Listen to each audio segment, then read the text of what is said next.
understand that it's very difficult to start at such an early hour, but we have to do it. All the speakers are here. So today we are going to talk about design and construction in hot cities. And I would like to tell you a few words about it. So this session is a part of preparation for International Congress for Young Architects and Designers. This year it will take place in September in Moscow from the 17th to the 20th of September. So the major focus is the BRICS countries for us. As you know, the BRICS countries' membership has expanded. And if we take a look at the member states, we can see that all these countries belong to the category of hot cities. Brazil, China, South Africa, United Arab Emirates is the area of hot cities. What do we mean when we say hot cities? Yesterday I checked some statistics and I saw that Brazil had hit the world record of hot weather. They had 58.3 degrees Celsius. And all the other countries have faced the same temperature, because they have 45 to 48 degrees Celsius. And it's obvious that this environment needs a special kind of considerations. And this is what we're going to talk about at this session. I would like to give the floor to Natalia Klimova, who is the head of Organizational Committee of the Council of Chief Architects of the Russian Federation. Thank you. I would like to ask you to start my presentation. Thank you. Before I start my presentation, I would like to thank you for taking time, for coming here. I hope the sound will be great, because sometimes it's very difficult to talk in such big spaces. So if you don't mind, I would be happy if you could come closer to and take all the front chairs. They are not reserved, and I'm sure that it will be better for you to take part in the discussion. And I would like to continue what Maria has told you. While preparing for today's discussion, I checked some statistics. And according to the statistics and scholarly data from all over the world, the average temperature at the moment has increased by 1.5 degrees all over the planet. And it would go up to 2 degrees annually very soon. So it means a very intensive increase. It means that hundreds of thousands of people will live in a very hot climate, overly hot climate. That would be quite unusual for some places. Apart from that, as Maria has mentioned, the new record-breaking figures in terms of the temperature in populated areas. So she said 58 degrees Celsius, or even more. And according to the scientists and their studies, the temperature that is comfortable for people is up to 40 degrees. So 40 degrees is the critical point, after which all the processes in the human body start to go rapidly. And this might lead to some health issues.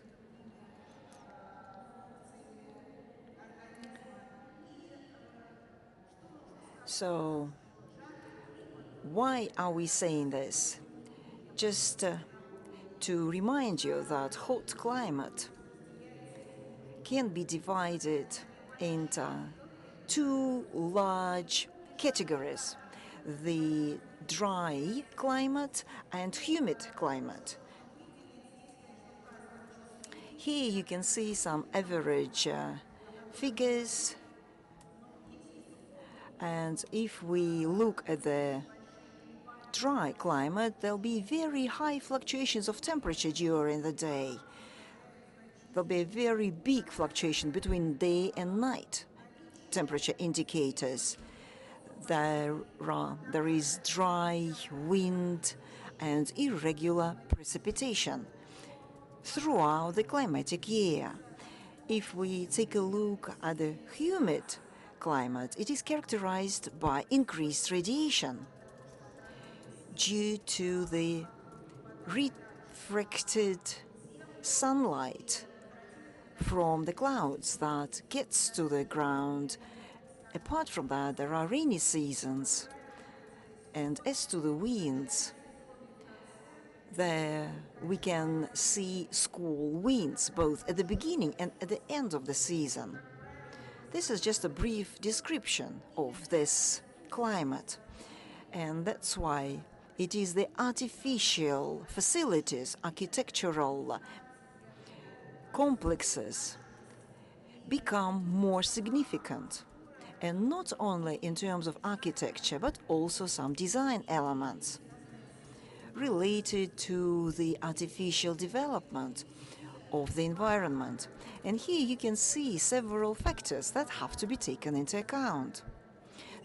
Of course, this is not an exhaustive list of factors.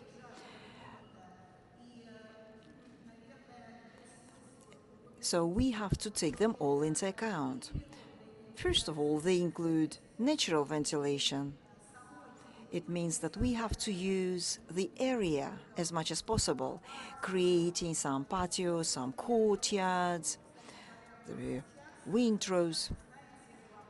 As you know, globally there is a trend towards high-rising buildings, and this is what we can see happening throughout the world.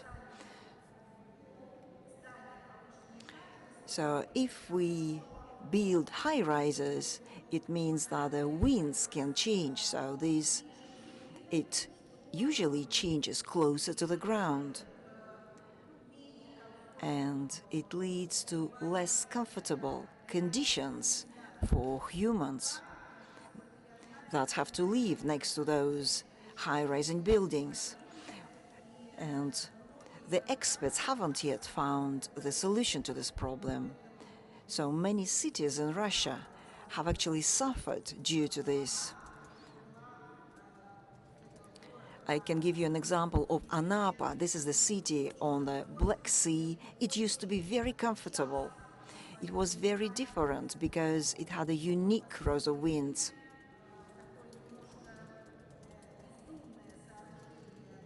But since there were more and more high-rising buildings, it brought the changes in the winds that caused some discomfort for citizens. Then I have already mentioned the refraction of sunlight. And we can see beautiful sunny cities that are all white, so they have all the white buildings. Why do they build such buildings? Because they reflect sunshine much better. And this is a characteristic feature of these places. Then there is the sun protection. Various facilities, various features and design elements, such as the shields, shutters that can be seen in the Mediterranean cities. They can be green or blue. Then they use special materials, thermal isolation, while using special materials and structures to prevent the heating of the internal premises, of the internal spaces. Then it's important to take into account the building orientation to make sure there's as much natural light as possible and to minimize the overheating of the building. And I'm sure you can see this room, you can see lots of green plants, and we took it into account as well. This is extremely important, and we understand how important it is to use this element inside the buildings. Of course, it's a double-edged sword, because for humid climate, you know, you have probably seen some examples of buildings and some green plants were planted, but it was impossible to live there just because there appeared too many insects due to that. So this has to be thought through carefully. Why did we decide to talk about this subject?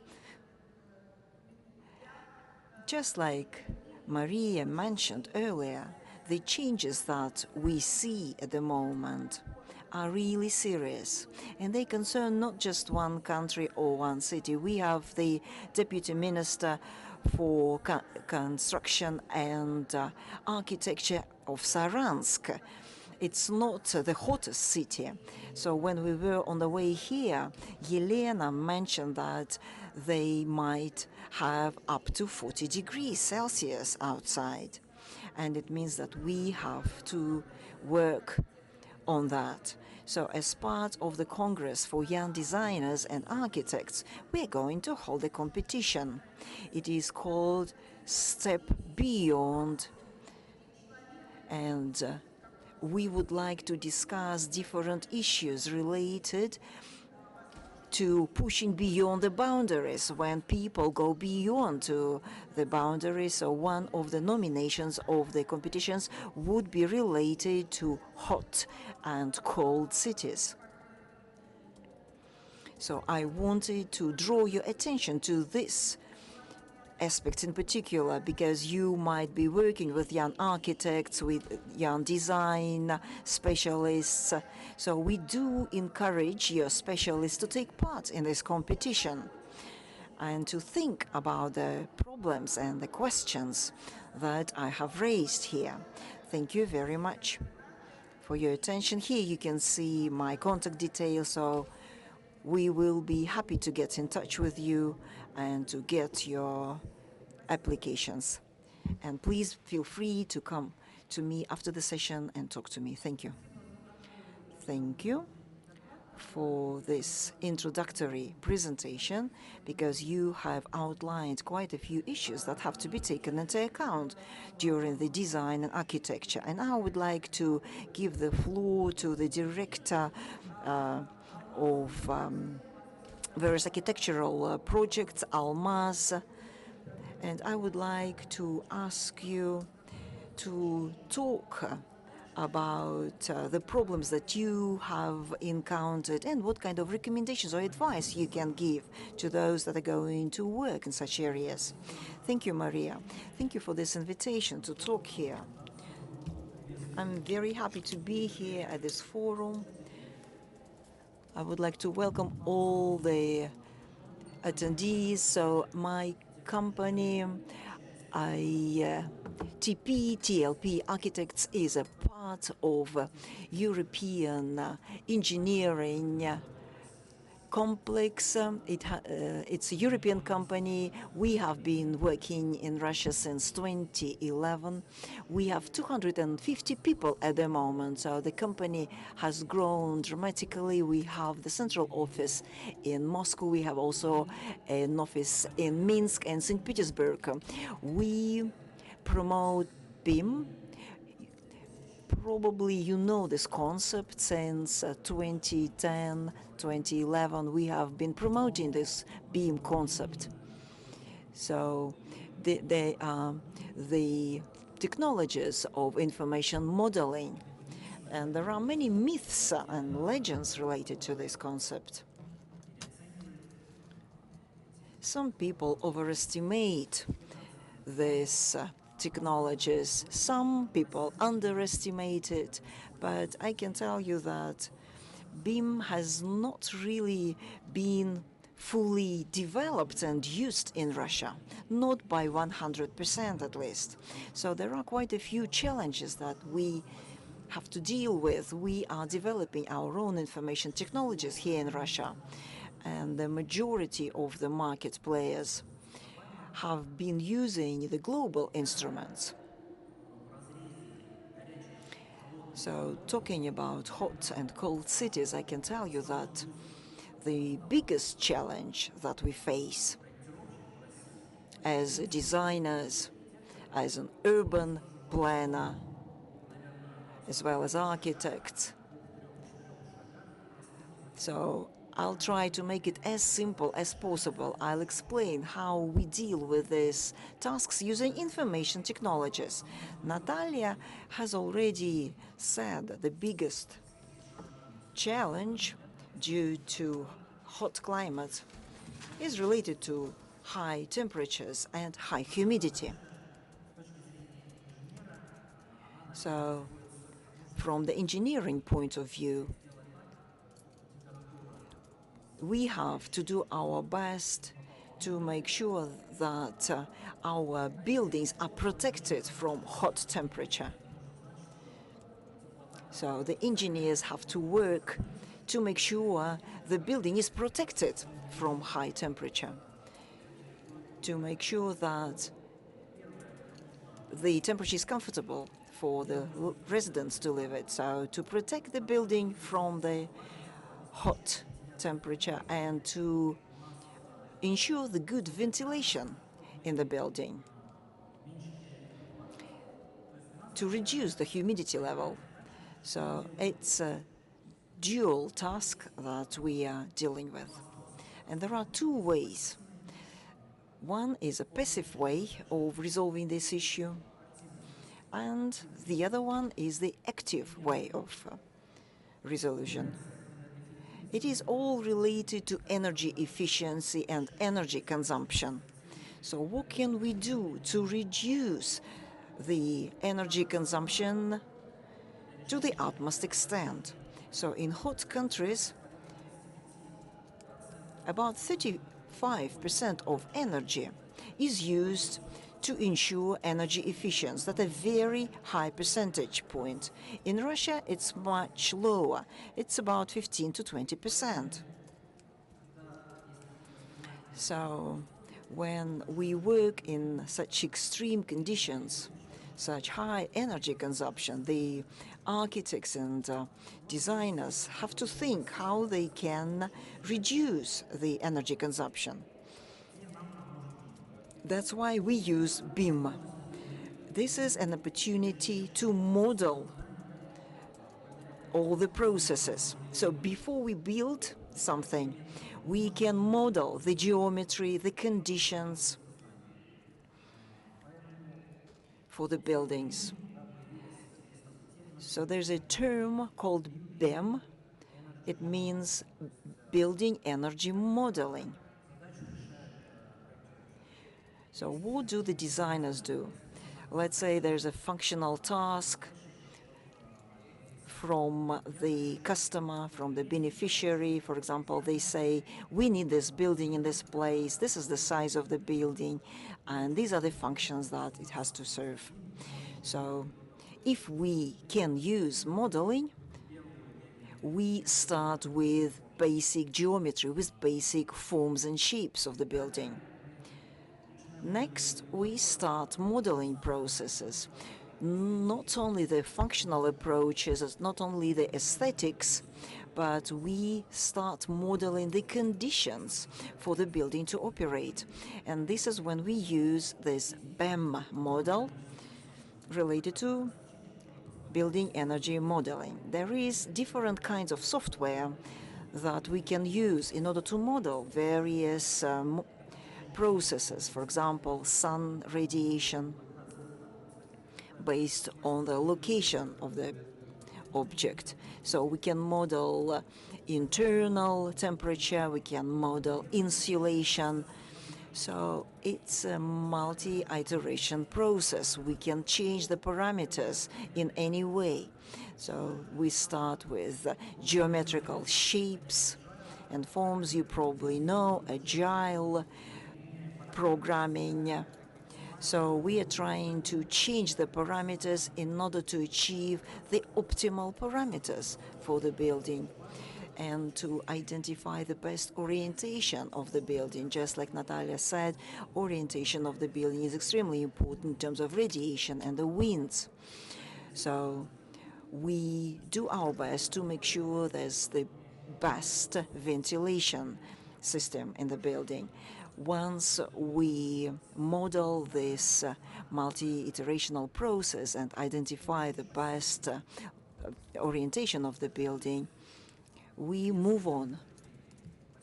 We move on to energy orientation. So again, passive part is related to where it is going to be located, this building, what kind of shades they will have, whether we're going to use shutters or some other sun protection. So this is the first passive stage. Then the second step is related to the active stage. Once we reached the comfortable conditions for living inside the building, it's not that easy, in fact. Anyway, we move to the active stage, which deals with energy consumption, ventilation, cooling system, and some other additional instruments that are available to reduce the humidity of the air. And again, modeling helps us to achieve the best results. So there is a special software that we use to reduce electrical energy consumption, to achieve the best cooling parameters. There are various options depending on the size of the building. Chile Funk will some local solutions that could be used for ventilation. There's a whole range of various ventilation units for cooling, for recuperation, as one of the ways to preserve the comfortable environment. And as a result, we identify the best form of the building. We're trying to use the passive part to the utmost degree and then identify the best conditions for living. So this is it.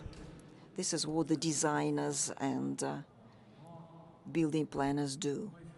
And it's a very effective system. I would like to add a couple of words only. Almaz has said that it's important to decrease the humidity level. But, you know, in Moscow, we got extremely cold weather in May. And first the heating was switched off, and then it had to be switched on again. And it was very unusual for many people. So sometimes people need extra humidity because we needed to increase the humidity level. But of course, it's not a passive part. It's an active part. I'm not sure whether it can be programmed. But in fact, it is possible because there is special equipment that works both towards the higher and lower humidity. You know, it was really unexpected, this case in Moscow. We were not ready for that. I don't remember when we had it before, so we were not ready for that at all. But I think we will be changing something in our systems, and maybe this will be repeated. Such extreme changes in the climate may come again when you're not expecting it. So we need possibly some new changes. We need to think about backup systems possibly, which will allow us not to switch off the heating system completely, but solve the matters locally. I have a question to Kamas. We'd like to make our discussion more concrete. So that's why I'm asking this question. If we are using these modern systems that you're talking about, what's the percentage of increase in efficiency is possible? For example, if we are talking about energy efficiency, average consumption is 30–35%, for example. And if we start using your systems, how much can we see the reduction? You're talking about the energy consumption, right? We're using modern systems with some purpose, right? We are talking about increasing efficiency, I hope. These modern systems, systems of informational modeling, they let us solve the same problems that we were solving before. We were looking for best optimal shape. So the percentage of mistakes is going down. We don't have such systems. We didn't have them before to doing predictions, for example, predicting forms, shapes, templates, blowings. Some absolutely crazy calculations were required, and designers spent colossal amount of time for that. We couldn't spend much time on that. That's why we would stop designing at some time, even before we reach the optimal design. But now we use these computer models, and we can solve all these tasks faster. Calculate the percentage. What will be the efficiency saving? I don't know. Of course, it will be faster. Investment process will be shorter. The percentage of error will be smaller. And if you're looking at it from the point of view of developer, of course, the efficiency of such a building is higher because you will build it faster and it's more efficient from the point of view of using materials. But as I feel, it's going to be 5, 10%, 15%, depending on the type and complexity of the building. Thank you very much for this rather interesting report. As I understand, it was interesting. Yes, people are nodding. And I'd like to speak about materials and technologies of construction. And I'd like to give the floor to Alberto Varon, project director of Kerama Marazzi, and he will tell us about his modern vision of using ceramics when building different buildings in a hot climate, and how you see the development, what's happening with the trend.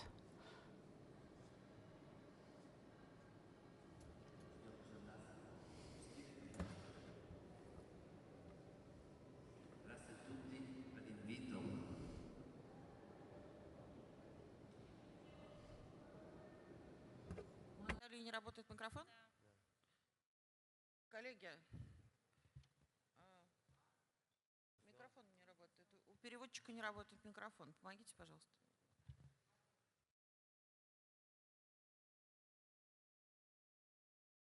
Ok, guarda, già risolto. Perfetto. Здравствуйте. Grazie, è un piacere, è un onore essere qui in questo contesto.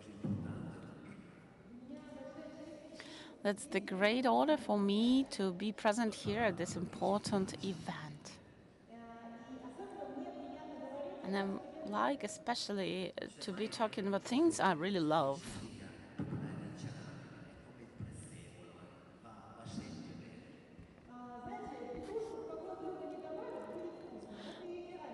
You can start adding different herbs to any dishes, and all of them are gonna be delicious. Same can be said about ceramics. You can add it to any type of projects.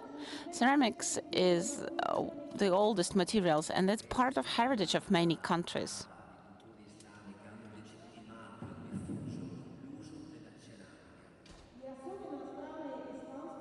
And especially if we are talking Islamic countries, Arab-speaking countries, they did a lot to promote ceramics around the world.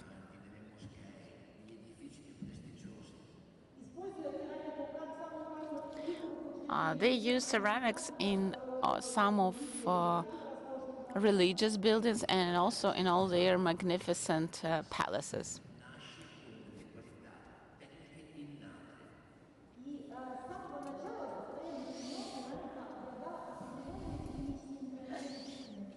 From the very beginning, we knew that there were very specific technical features of ceramics in construction. All these beautiful buildings, they maintain their magnificent look because they were centuries that passed since they were constructed. And now, due to new technologies, we use ceramics in construction of ultra-modern buildings. These new technologies, they improved features and technical characteristics of ceramics, and it's now the material which is more easy to use. And right now, ceramics is more sustainable to stress, to scratches and hitting. It's not wearing off very quickly. It has higher resistance to wear and tear. And now it looks better. It's more beautiful aesthetically.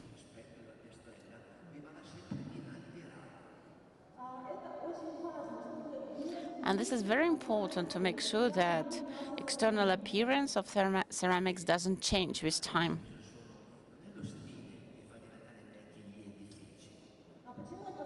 Why is that important? Sometimes, very often, buildings, they get old, not because the style gets outdated.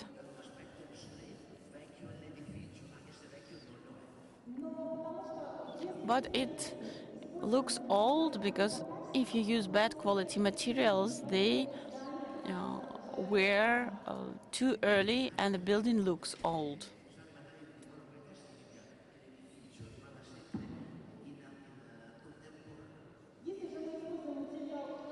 But if we use high quality materials, then the building will always look modern.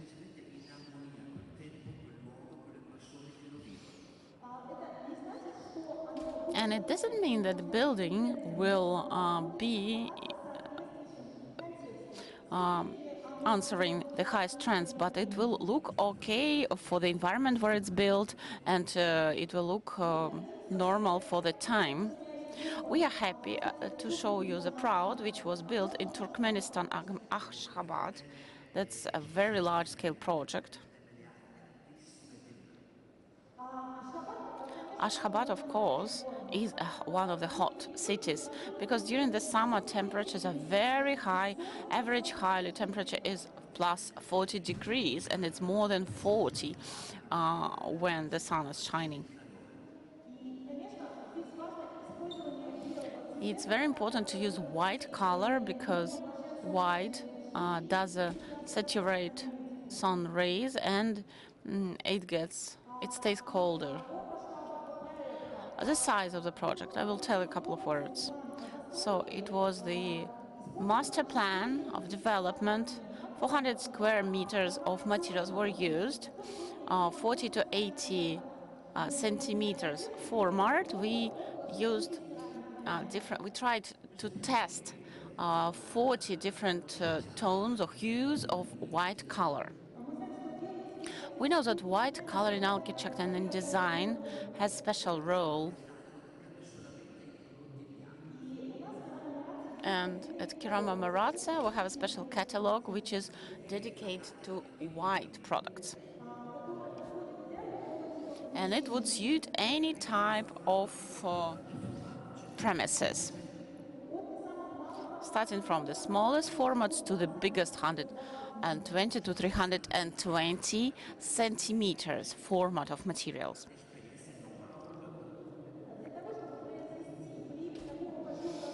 for producing plates of such big sizes, you need to have a lot of knowledge.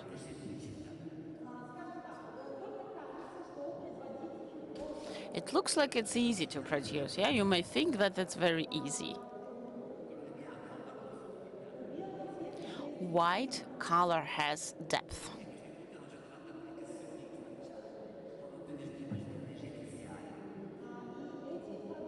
And such products, they are already used in facades of residential buildings.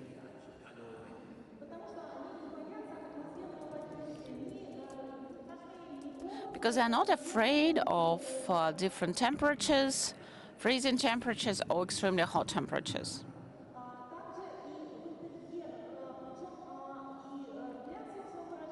Same, they're used in in interiors. I need to say that this is the largest format of ceramic granite which is produced in Russia. 120 to 120 and 160 to 320 centimeters. This is the format of ceramic plates. All the products of Kiraво-Maratsa is produced in Russia. In Russia, we have two factories. Older one in Oryol city, and built in this century, second factory in the Moscow region, near Stupino in the Moscow region.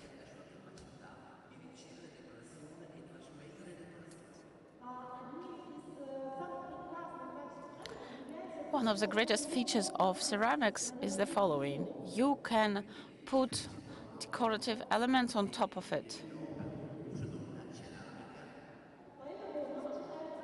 That's why we really like when designers use ceramics.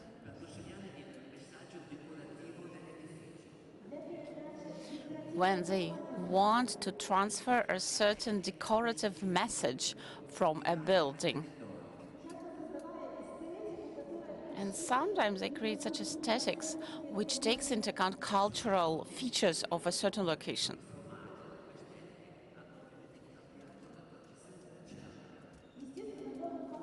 And of course, new formats, new aesthetics, they've changed the perception of ceramics by people.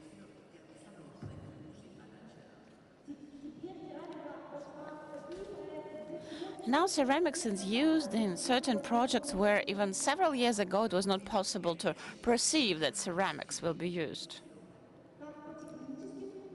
Due to some technical reasons and also due to just the perception of certain projects.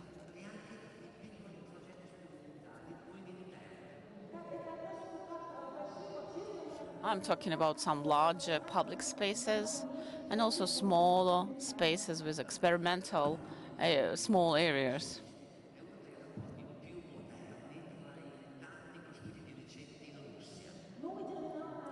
New terminal of Tolmacheva Airport. This is the most modern airport from airports built in Russia recently.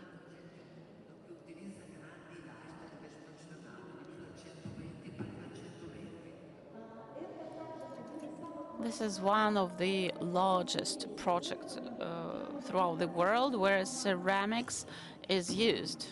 Ceramic plates of larger scale.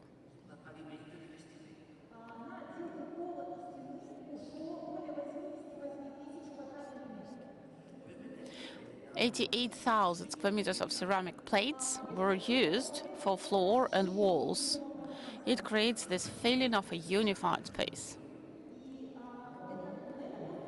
And this is just the picture which is nice looking at. It creates the harmonial look. And naturally, it creates the high level of perception of this premise. Such magnificent premises with very high ceilings, they create the immersive atmosphere.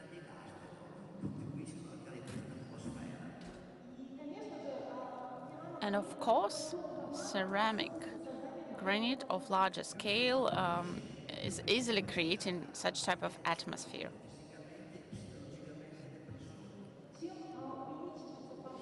So if the format is bigger, the bigger is the opportunity to kind of hug people. So this room hugs public, and this is a characteristics of great architecture, great masterpieces in architecture.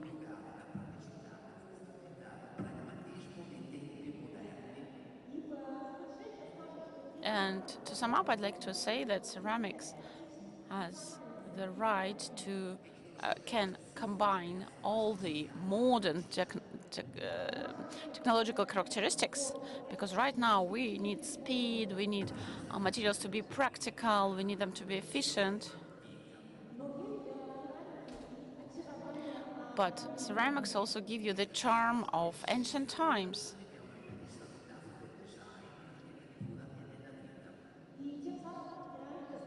So ceramics, this is a good metaphor for design, architecture, and life itself.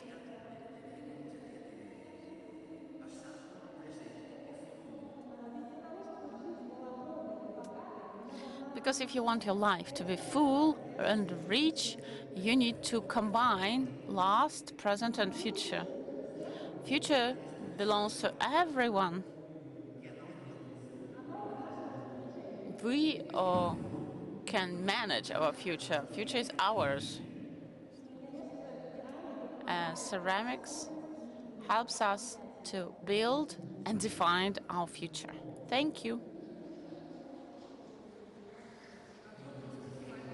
Alberto, thank you very much for this bright and emotional presentation. And it helps us to see not only the mechanical characteristics, but also the emotional characteristic. The sound in this hall is rather difficult, so thank you still for managing to transfer your passion to us in your presentation. Do I understand correctly that if we are talking about certain construction projects, you can build on order, so when certain design is needed, you can do it?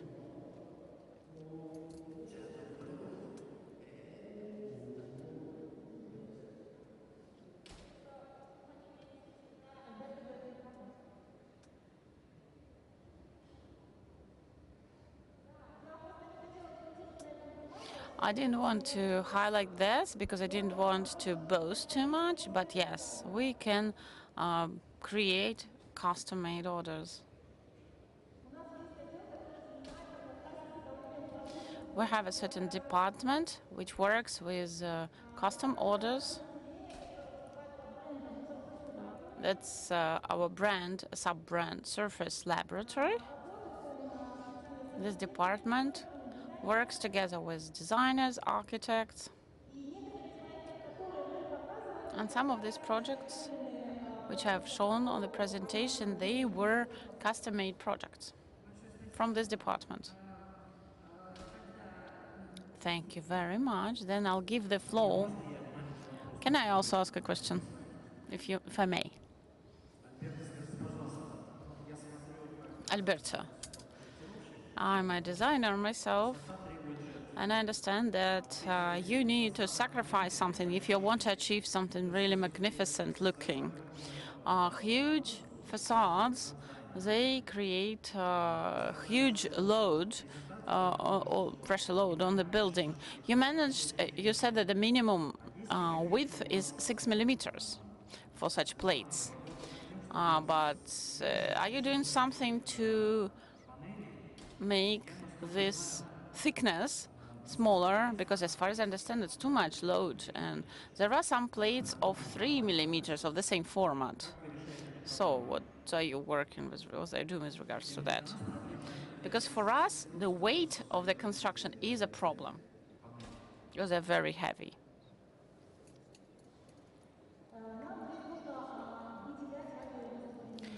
You need to think about different areas where you use our plates. Yes, for us, the thickness of plates on the floor is also very important.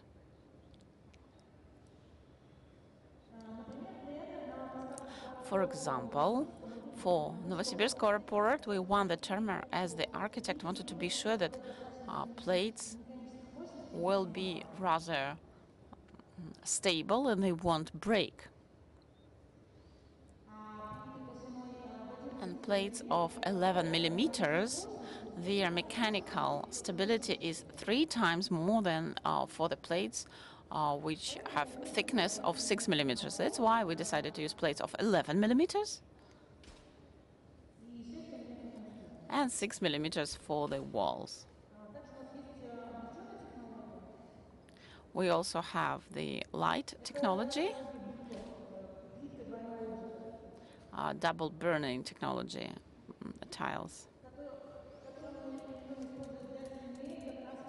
And we recommend to use it for walls because it's not so heavy.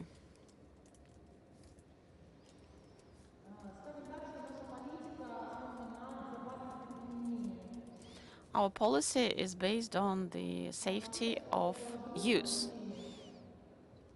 It's natural that in residential buildings,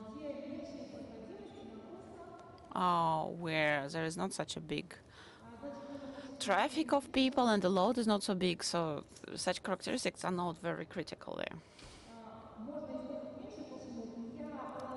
And I think that in the future we will also have the plates, which is not so thick, because it's important from the point of view of sustainable development, and because then we will use less materials, it's less burden on the environment. Thank you very much for a great question. Thank you. And I give the floor to Pavel Harchenko, Director of the Department of State Procurement at Berkano Company. Please tell us about your solutions. Pavel, do you understand correctly that your company is the author of my favorite project, mobile garden at Isaac Square in St. Petersburg? Yes, good day everyone, dear participants of the forum. Good day everyone. Transformer Garden, which was built in 2023 as on the assignment from the governor. This is what our company did. And it's interesting that the meeting related to this project happened just 22 days before the fact, before the day when the garden was opened. So nothing was prepared in advance. There were no constructions, nothing. So you're going to be talking about the creation of super fast build construction. So it's not a joke. Yes, you can build very quickly. Yes, it was not a joke. We know how to build super quickly. Because we have certain characteristics of our company, and I'm going to talk about it in my presentation. So Berkano company started in 2011. We specialized originally on producing parts for motorcycles and cars, bumpers, canisters, cases. Later we started producing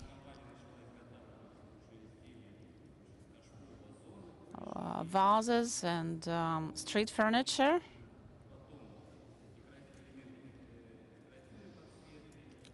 Later some elements for decorative lights and kids furniture. We use 3D plastic, polyethylene of low density and high pressure. This is a type of medicinal plastic, which is one of the safest types of materials. Medical devices are produced from it. It is used for toys. It's not toxic. It will not change characteristic under the sun, and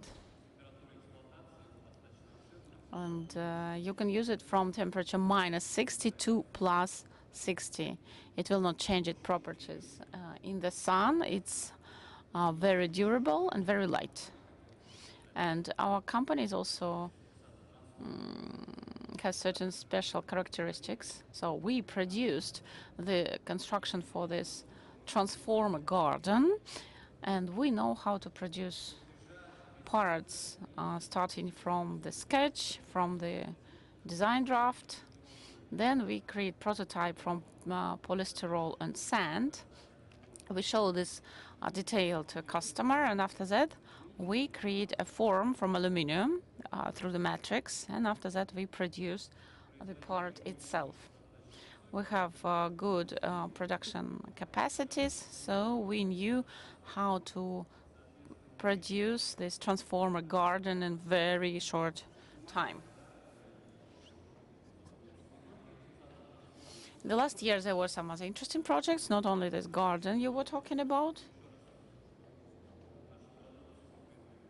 So we produce ornamental flower pots, street furniture, and street lights. Our factory employs 250 people, and we can produce 1,500 parts or products per day. So this is the sketch for an armchair. This is the clay model. Designers is doing it. And after that, we have Pena polystyrol model, and after that you see the ready detail. Climate is constantly changing where we work. In large cities, not only in the hot cities, but also in St. Petersburg and Moscow. There are lots of traffic jams, too dense construction, and the lack of green areas. So on the green bridge, we've built the new garden, and we've created some green and healthy atmosphere there. This was the second part after the Hermitage, which was visited in St. Petersburg, which was mentioned in social media, Instagram, and so on.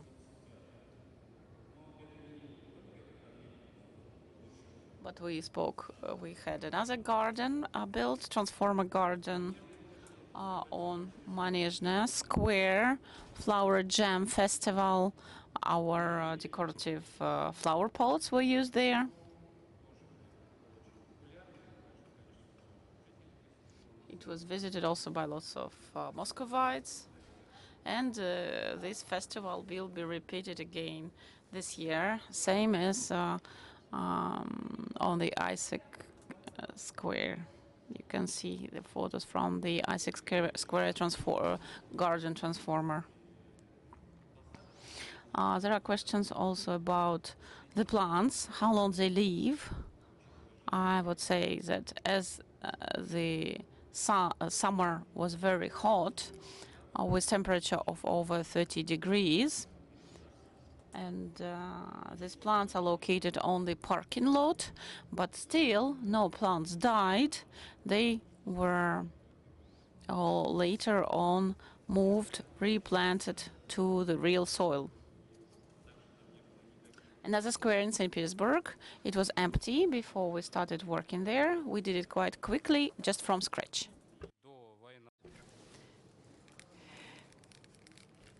So it was completed before the Navy parade. We collaborate with the city government, and we have collaborated with them since 2012. So here you can see there's flower pots, these cash pots, and we have also produced some fencing. And you can see our products in the center of the city, along the main streets of the city. This is the square of financiers, and we have again produced many things for this square. Then Galitsky Park in Krasnodar can boast our products. They come to us every year, and we produce some lighting elements. Then we have also produced lots of things for Kazan, for Zaryadia Park in Moscow. Last year we started working with our show business stars, celebrities, and Philip Kirkorov, a famous Russian singer, was really impressed by our products. He was extremely pleased with what we did for him, so we continue working for him, and he has been very happy about our products. We also worked with Andrei Malakhov, a famous Russian journalist, for Apatity, his native town. So he was really interested in our products, and the owner decided to help him. So we have done it very quickly. Then before the New Year's, we had a request from Yevgeny Plushenko, who is a famous figure skater in Russia, and we produced some things for him as well. Let's get back to the subject of this session. Let me ask you this question. How do you make sure the stability of your structures in the context of hot climate? First of all, we do it through the properties of our material. It's non-toxic, it does not emit any phthalates. Also, we produce a lot of white objects, so we can produce special objects for hot countries, and we also can build fast mounting things, furniture, elements of zoning. We can produce 1,500 of pieces per day.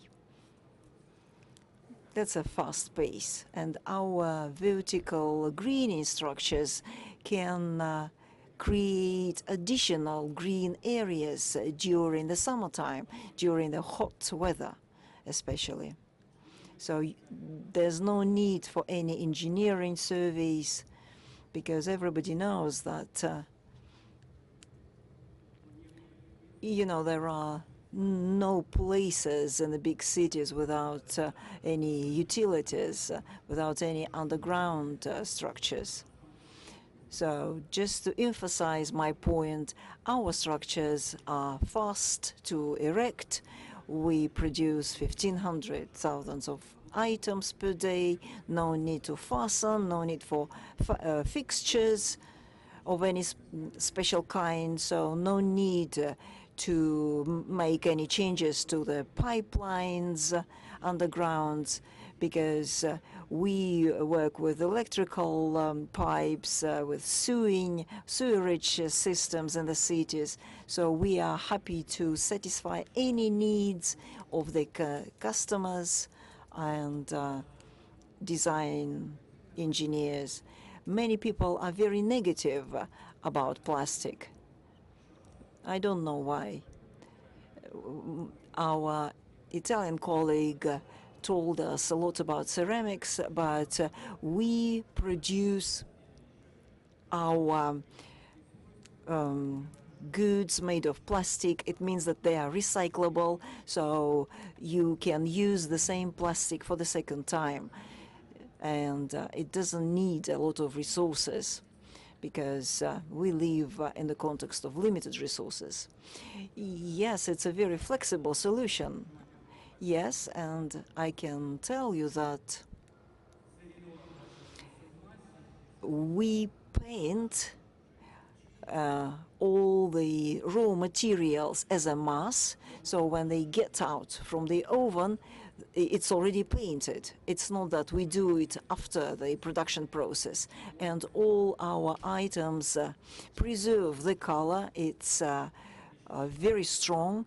We have been working with St. Petersburg since 2019, and we had no complaints.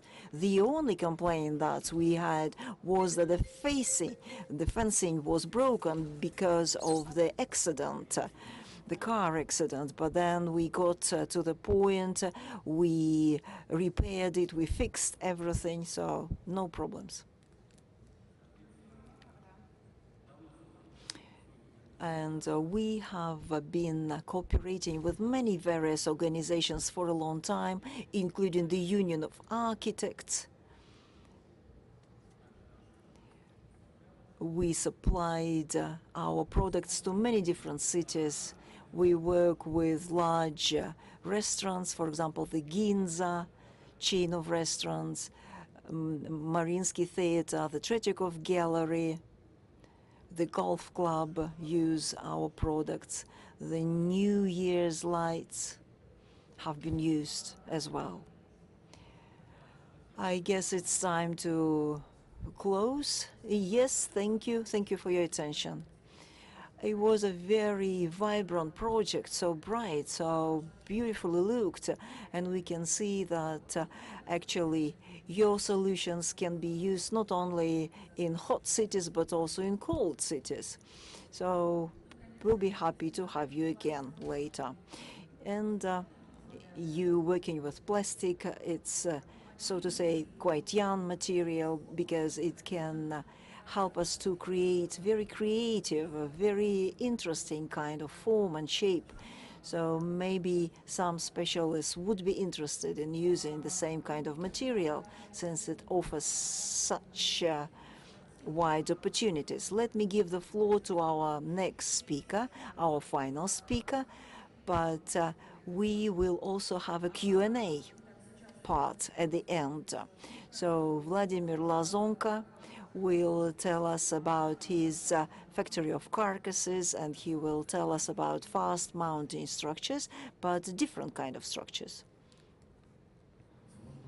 Could you show our presentation?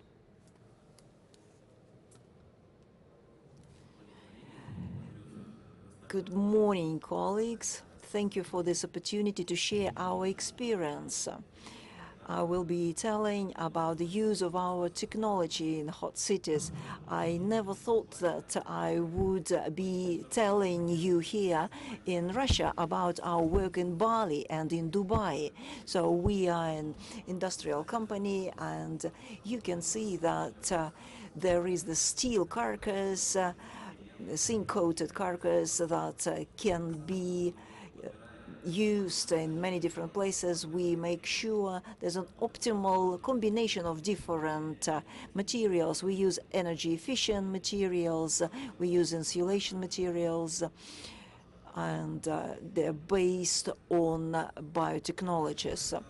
I'd love to tell you about our experience in hot cities in particular, but just for your information, we are a large company, operate all over the world. We have 8 plants that produce steel structures in Russia. We have our plant in the United Arab Emirates, in Abu Dhabi, in Bali, in Dubai, and we opened 2 plants in America.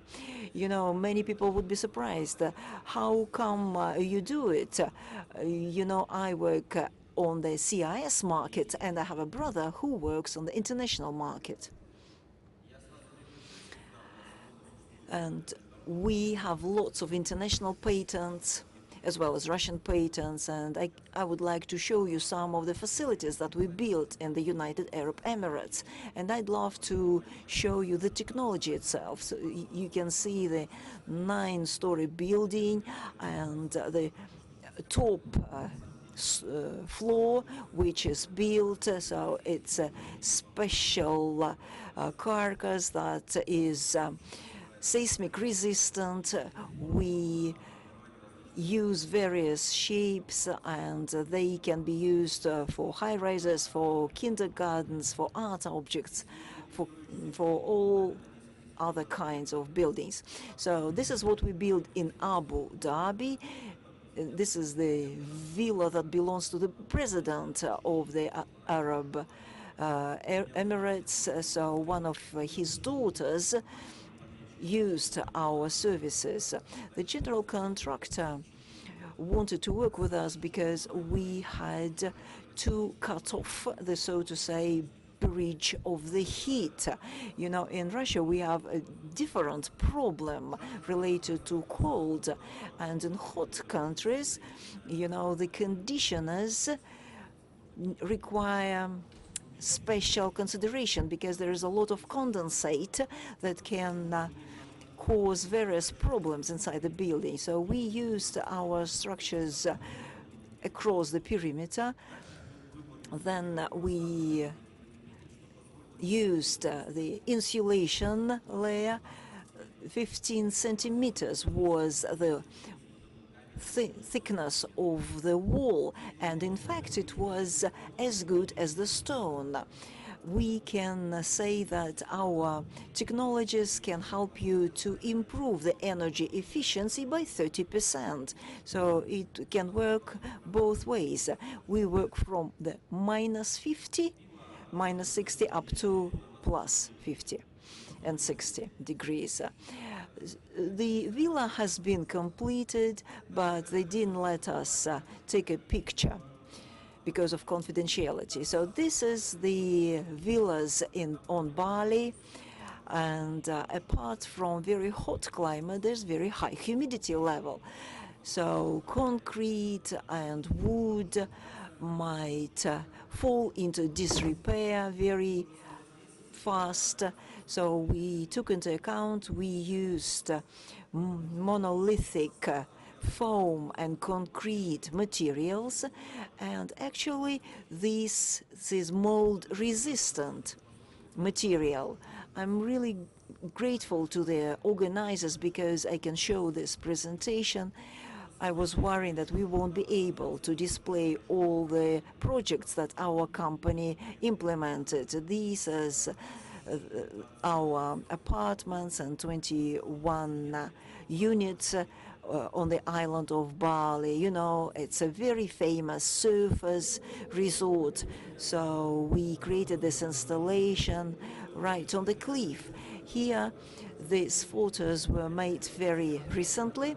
Now let me get back to the United Arab Emirates. Special majlises, rooms for meeting guests. If you have ever visited the United Arab Emirates, it's a special country that has special spaces where men meet men, women met women. So this is what we created.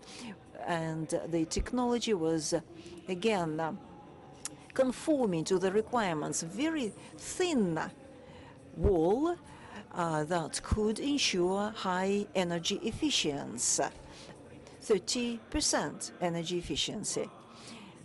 These are countries with very expensive real estate, and when we could reduce the energy efficient wall, it means that we could create up to 30 square meters of the free space.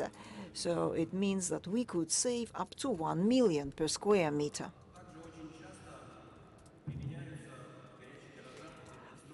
Also, we can often use such spaces for hot countries because they consume a lot of cooling. So in Dubai, there are many spaces without any conditioners. So we used these kind of patterns that can be embedded into the warehouses, and these storage spaces can operate very effectively. If you look at these villas, this is the first villa built in Abu Dhabi. I understand that these technologies can be unfamiliar for you. Many people might not be aware of it, might not know that we have such great potential. And we got our construction approved. We went through seismic requirements, anti-hurricane requirements, etc. So we use special materials for our facades, for our front parts, and you can see our steel carcasses in this picture. For example, once we built these 2 stories, and we can use the ceramics, plastic panels. There are no limitation whatsoever in terms of materials. Then we close the contour, we create a shadow canopy, and then we go inside, we install the windows and do all the finishing works. You know, sometimes we will find just because the workers were breaking some requirements. Sometimes, you know, it can happen. If you are staying on a building spot during hot weather, because there are many deaths just because of such hot climate. And these technologies were created to deal with this. Once we mount these steel carcasses and then cover all the facades, this will enable our workers to continue working both in the daytime and at night. So this is a very important advantage that has given us recognition in the United Arab Emirates. I just wanted to show you quite many facilities and buildings that we have created. The kindergarten, the sports tools shop, the apart villas, special kinds of buildings. You can see that we use ceramic granite, two-story hotels, some other cottages with interesting architecture, the children's camps in Anapa, some stadiums in Krasnodar, the training bases in Chita. So lots of architectural facilities that we created. Finally, Kronstadt for 1,000 square meters, which was visited by the President Vladimir Putin. If you have any questions, I'll be happy to answer them. I guess if you want to know all the details, it's important to get to know each other better so that we could share all the details personally. Thank you very much, Vladimir, for your presentation. It's a really interesting presentation, but let's get back to the solutions that you use for the front part of the building. So you work with carcasses. How do you work? You mentioned that sometimes your walls are very thin, but as to the materials to fill those walls, it's not your individual work. You work in cooperation with other architects and designers, right? Thank you for your question. Yes, we work together with architects and designers. It's extremely important for us to cooperate with architects, but we can provide all the insulation and fill-in for carcasses ourselves. But we can also work with construction companies. It depends on the architectural design. So it depends on the model, and then we identify all the contractors and subcontractors, then we identify the fill-in materials, and so it's our joint work, just following the BIM technologies. Thank you. Colleagues, even though we don't have many attendees here, I know that there are some great professionals of their industries, so please share your comments or ask your questions for the speakers. Let me start with Alexander Sharygin. He came to this event. Could somebody bring a microphone? He is the advisor to the president, and he is a professor at the Academy of Civil Service. It's true, I represent the International Department of International Architectural Academy. That's why I wanted to focus on some architectural elements presented here. So we are here at the Forum of Russia and Islamic World. And we are in the capital of the Republic of Tatarstan. I have come just today here. And I noticed that metro stations are decorated with ornaments, the national ornaments, and they use a lot of ceramic granite materials.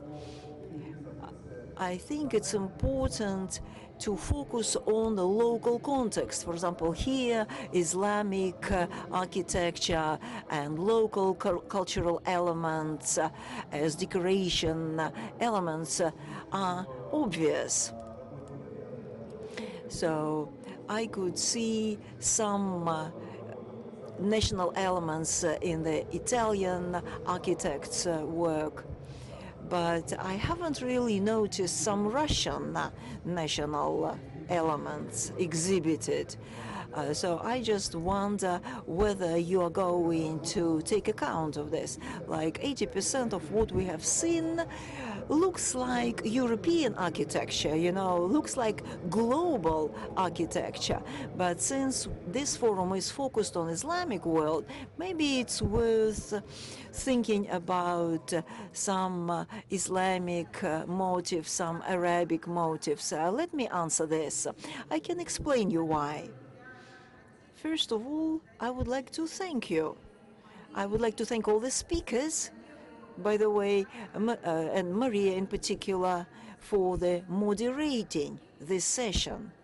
It's true that we didn't have enough time to prepare for this event, but the idea was to invite the partners that we have been working with. As the Council of Chief Architects of Russia, this is the co-organizer of this event, and they are also going to take part in the Congress for Young Architects and Designers. I think Pavel from Percano company just perhaps didn't think about it in the first place. Maybe he didn't pay attention to this, but the products that he demonstrated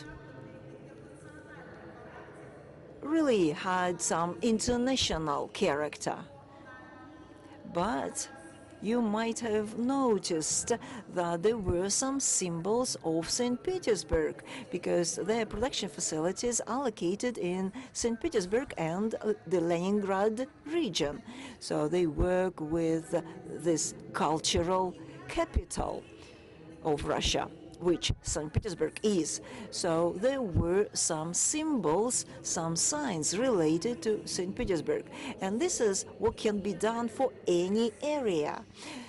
And of course, they could integrate beautiful elements of Muslim culture, of Islamic culture. And I'm sure this would add to the to the cultural components, to the ornamental elements and decorative components. And it's true, Kerama Maradze has demonstrated that. So the next council meeting will take place in Krasnoyarsk, and Alberto showed great colors, great ceramics in his presentation. It was great to see it. Now, as to ATP company,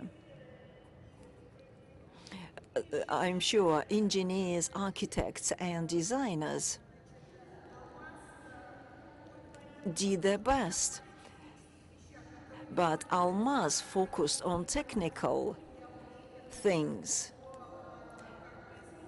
But again, I'm sure that they could use and add some elements. He focused on technologies primarily. And Vladimir might not have demonstrated all the details just because the focus of his talk was different. But I'm sure that your comment was extremely important because it's related to the identity, the national and cultural identity. It's important to strike the balance. You gave us a good example. Of course, it depends on the organizations that you cooperate with. Sometimes it's done excessively. You know, we are living in a fast-changing world.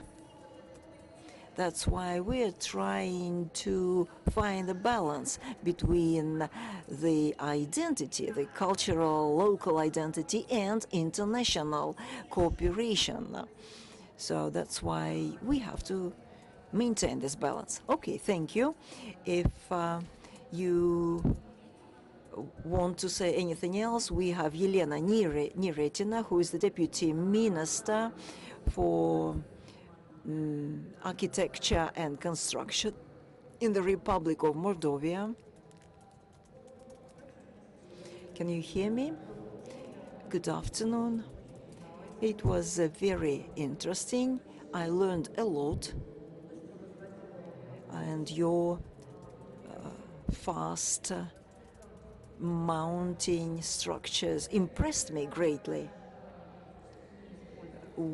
I don't really think that our region has been using such structures. We have places for industrial facilities and residential facilities as well. You might be interested in this. We are really interested in the technologies that you demonstrated. And I know that you work together with Almaz and you're preparing some projects. So perhaps you could work together. It's really interesting for us, and it's promising. I'm sure your companies have great future, so it would be great to have you in our region. And our republic is multinational. We have lots of Muslims, but also other religious faiths, Orthodox faith. We have specific local ornamental features and elements. So it would be great to use those and reflect them in your decorative elements. Your presentations focused mainly on technological solutions, the design elements. But it would be great to see some architectural solutions that you could offer for our region.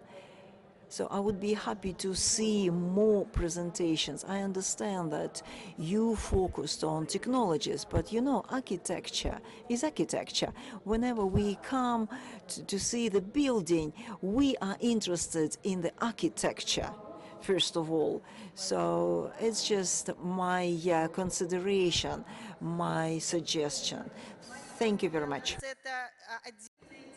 Marie, maybe for us, that's a separate topic. We discussed it when we were preparing the International Congress of Young Designers. Yes, that's true. Thank you very much. Maybe our foreign colleagues want to ask something. You can ask a question or you can make a statement. We have a delegation from Uganda. From here, we just met them. Maybe you have some questions?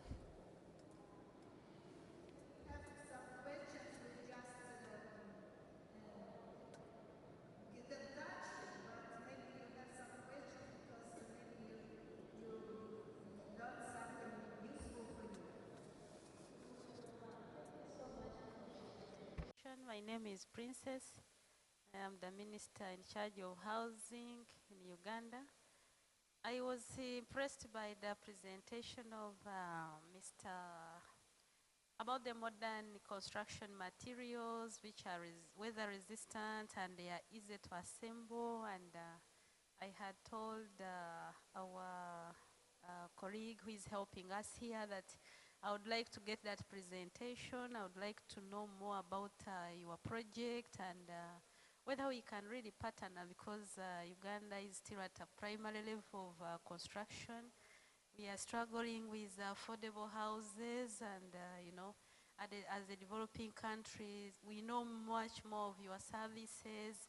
The architectural designs that are easy to construct and saving, you know, costly, you know, at least it's less costs to save, and we come up with mass houses for our population. So I am quite impressed, and I've been keenly listening to your architectural designs and construction materials.